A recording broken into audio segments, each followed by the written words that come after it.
It's chocolatey, it's nutty, it's pecan pie brownies. Grab the quality ingredients of Sasko cake wheat flour, Moore's caramel flavoured essence and safari pecan nuts. Combine brown sugar and butter in a bowl.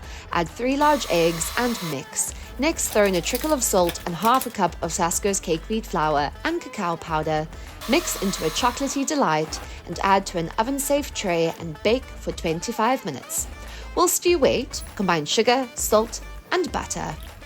Next, you're going to want to add a large egg and Moore's caramel flavoured essence. Look at how good that looks. Finally, chop up those safari raw pecan nuts, mix it up and get baking yet again.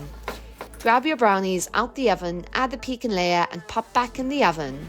After which, you're going to refrigerate for an hour and voila! Did you know you can find delicious recipes like this on the Bake It Better site?